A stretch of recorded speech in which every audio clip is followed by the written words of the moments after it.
Mr. Toastmaster, fellow Toastmasters, especially our long absent Arnold. Welcome back. In September, I'm driving to Northern California for my 50th high school reunion.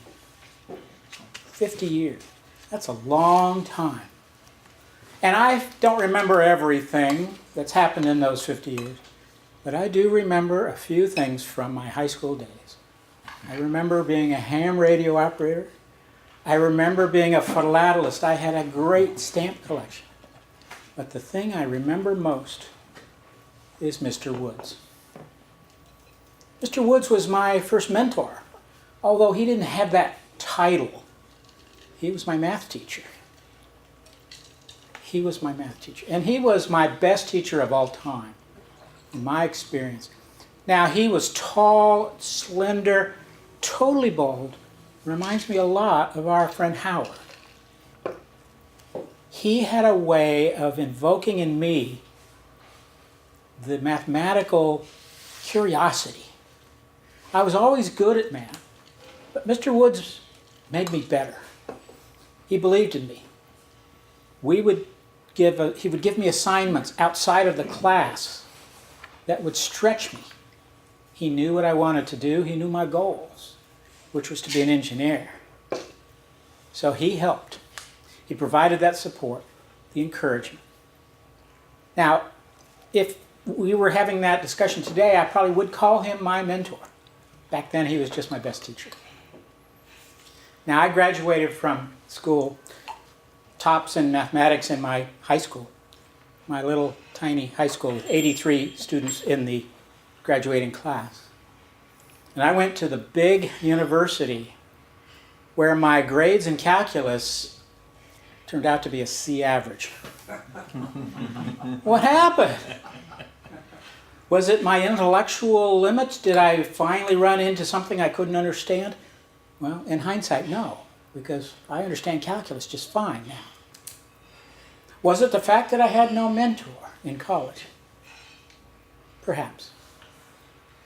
But honestly, I know what the real reason is. I unknowingly enrolled in a college that had a reputation for being the wildest party school in the entire University of California system. I was 18 years old. There were a lot of distractions, and I frankly just lost focus. But a mentor would have helped me to maintain that focus. I graduated, in spite of the poor grades in calculus, I graduated and became a good engineer. I came to Arizona to work for Motorola. During that career, I had no mentors. Motorola didn't use mentors. You had helpers. You had people who could guide you through a particular technical problem. You had people give you direction, but no one that I could really call a mentor. And then I joined Toastmasters. I met Wink, Bill Winkler. Many of you remember Bill. He was an engineer, and he had his desk, and he always had trophies and the Bone Award and whatever it was, and he would always invite, hey Don, come on over to Toastmasters. And he did that repeatedly for many years, till finally I went. And I had a great time. I even won the Table Topics Award.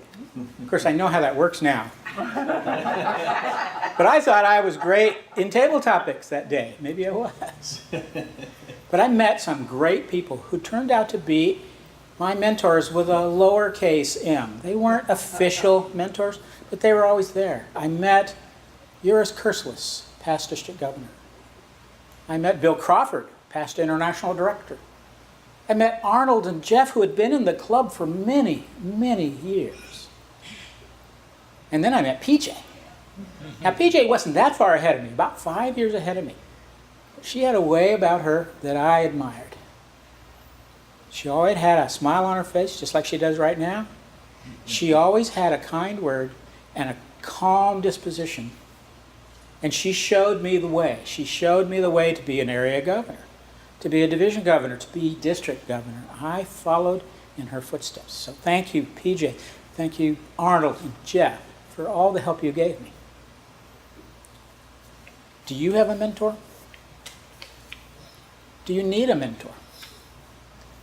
That's a personal question, and only you can answer that. I realize that in Toastmasters, I don't have any lofty goals left. I'm here to enjoy it, to be with my friends, to be as supportive as I can. But I do have a goal that needs a mentor.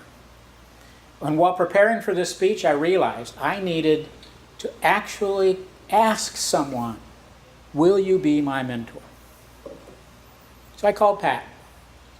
Pat Hannon is a Toastmaster who happened to serve on the board of directors with me for 2 years. So we had a lot of interaction. She's a great gal. She lives in Wahoo, Nebraska. She loves to quilt, but that's not what I need mentoring in. What I need mentoring in is genealogy with DNA. Genealogy and DNA together are very powerful. And I know a lot about the genealogy side, enough of the science of DNA to understand it. But Pat is a DNA angel. She has a way of putting that information together and helping people find truly lost relatives, biological parents, long-lost siblings.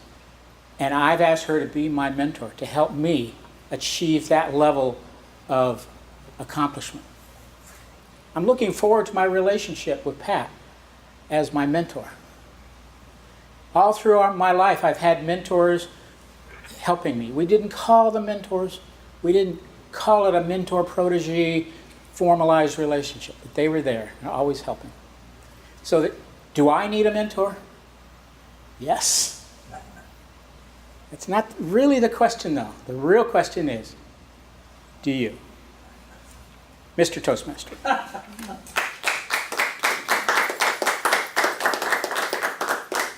Thank you.